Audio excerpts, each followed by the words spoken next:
নিখিলবাবু বাজার থেকে ফিরে এসে ভাড়া বাড়িতে পৌঁছেই হো হো করে হাসতে লাগলেন। তার হাসি যেন কিছুতেই থামে না। তা দেখে তার পত্নী জবা বললেন, তুমি কি পাগল হয়ে গেছ, নাকি আজ আবার কোনো গল্প শুনে এলে?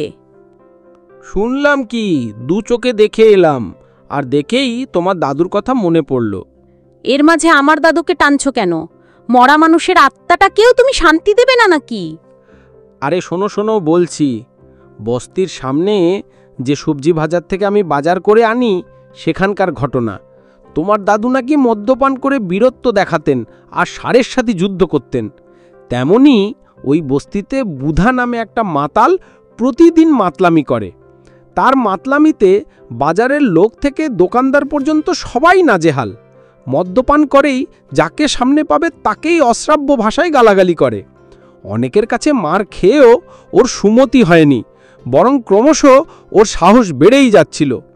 বিশেষত সুরা পাকস্থলিতে এন্ট্রি করা মানেই ওর মুখের ঘণ্টি অবিরাম বাজতেই থাকত, যা বাজারের মানুষদের অতিষ্ঠ করে তুলত। কিন্তু আজ ওর মাতলামি মাত্রা ছাড়িয়েছিল। বাজারে একটা লালচে রঙের প্রকাণ্ড ষাঁড় ঘোরাঘুরি করছিল। বুধার ওকে সহ্য হচ্ছিল না। সে ষাঁড়ের সামনে গিয়ে বলল, ভোলে বাবা, বাজারের মানুষ তোমাকে ভয় করছে, তুমি বাজার থেকে বিদায় নাও। এদিকে ভোলে বাবা তার নিজের পশুত্ব থেকে একটুও বিচ্যুত হলো না, বরং ও রেগে ফসফস করছিল। তখন বুধা জোর গলায় বলল, এই ভোলে বাবা, এখান থেকে পালা, না হলে তোকে তুলে আছাড় দেব। এরপর বুধা ভোলে বাবা দুটো শিং ধরে যুদ্ধ শুরু করে দিল। বাজারের অনেকেই বললেন, আরে বুধা, ওই ষাঁড় ভীষণ রাগী, তোকে তুলে ফেলে দেবে, তুই পালিয়ে যা।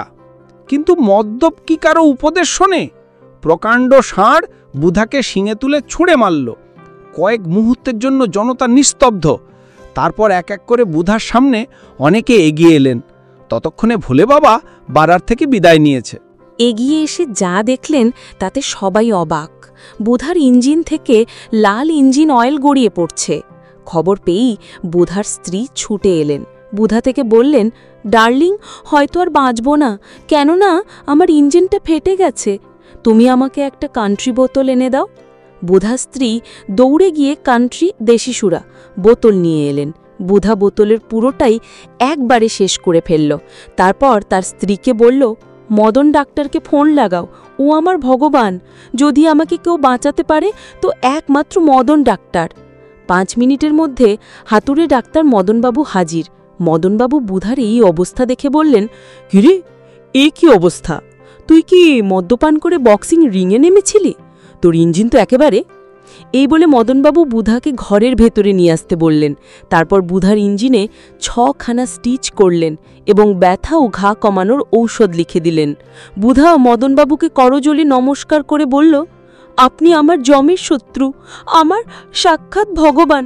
আমি বেঁচে গেলে মদ্যপান ছেড়ে দেব, তবে আপনাকে বাজারের সবচেয়ে দামি ব্র্যান্ডের সুরা খাওয়াবো। আপনি না করবেন না কিন্তু, আর আপনি না করলে আমি আত্মহত্যা করে নেব।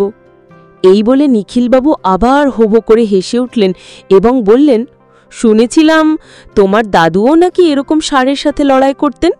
মাঝে মধ্যে করতেন, কিন্তু কখনো ইঞ্জিনে একটু আঘাত লাগতে দেননি। তুমি তো এইসব কাণ্ড দেখছ আর বেশ মজায় আছো। আমাদের মেয়েটার ভবিষ্যৎ কি হবে একবারও ভেবেছ? তোমার হাবলদারের চাকরিতে মাত্র কত টাকা পাও? তুমি তো আবার ঘুষ খেতেও পারো না। আমি অন্য পুলিশদের মতো নই, আমি ঘুষখোর হতে পারবো না জবা। তা কেন পারবে? তুমি আরাদাগ্রহের পুলিশ নাকি? সে যাই হোক, আমার একটা এলইডি টিভি চাই, একটা ফ্রিজ চাই। কবে কিনে আনবে বলো? মানে, ঘরে কি আমার টাকার বস্তা আছে নাকি? সেসব জানার আমার দরকার নেই। আমার বাপের বাড়িতে টিভি ফ্রিজ সবই ছিল, কি আরামে থাকতাম। আর তোমার কাছে? জবা কাঁদতে শুরু করলেন। বেশি কান্নাকাটি না করে তোমার বাবাকে বলো না একটা টিভি আর একটা ফ্রিজ কিনে দিতে। আমার জন্য নয়, তোমার জন্য। তাহলে তোমাকে বিয়ে করেছি কেন? কি লাভ হলো? আমাকে বিয়ে করেছো সেটা তোমার ব্যক্তিগত ব্যাপার। আর হ্যাঁ, সম্পর্কে লাভ ক্ষতি দেখতে নেই, অনেক কিছু মানিয়ে নিতে হয়। এই নিয়ে জবা ঝগড়াঝাটি শুরু করল। এমন সময় এক বৃদ্ধ গেট খুলে নিখিলবাবুর ঘরে প্রবেশ করে জিজ্ঞেস করলেন, আচ্ছা, এখানে কি নিখিল বেড়া থাকে? নিখিলবাবু বললেন, হ্যাঁ, আমি তো। আরে কাকাবাবু, আপনি এখানে কি করে? আমি 1 সপ্তাহ হলো পাশের বাড়িতে ভাড়ায় থাকি। জমি বিক্রি করে গ্রাম থেকে চলে এসেছি। আমার একমাত্র বৌমা আমাকে সহ্য করতেই পারে না। যা তা রান্না করে খাওয়ায়, কখনো ঝাল বেশি তো কখনো নুন বেশি। বৌমাকে ভালো করে রান্না করতে বললে বলতো যে আমার যেখানে ইচ্ছা গিয়ে ভাত খেতে, যেখানে ইচ্ছা গিয়ে থাকতে। কোনো দিন যদি খাবারের সাথে বিষ খাইয়ে মেরে ফেলে, তাই ভয়ে এখানে চলে এলাম। নিখিলবাবু বসার জন্য চেয়ার দিলেন। কাকাবাবু বসলেন, তারপর বললেন, বুঝলে নিখিল, আমি এখন চোখে দেখতে পাই। তুমি তো জিজ্ঞেস করলে না, আমি তো অন্ধ ছিলাম। নিখিলবাবু ভাবলেন, তা তো সত্যি, উনি তো অন্ধ ছিলেন। কাকাবাবু বললেন, তুমি তো জানতে তোমার বাবা মৃত্যুর আগে চক্ষু দান করার জন্য লিখে গিয়েছিলেন, কিন্তু তুমি এটা জানো না কার নামে চক্ষু দান করে গিয়েছিলেন। তোমার বাবা আমার নামেই চক্ষু দান করে গিয়েছিলেন। এমন মহৎ মানুষের আত্মার শান্তি কামনা করি। নিখিলবাবু যেন হাঁ করে গল্প শুনছিলেন। তিনি ওই সময় বাবার জন্য এতটা টেনশনে ছিলেন যে বাবা কাকে চক্ষুদান করেছিলেন এ ব্যাপারে তিনি খোঁজ খবর রাখতে পারেননি।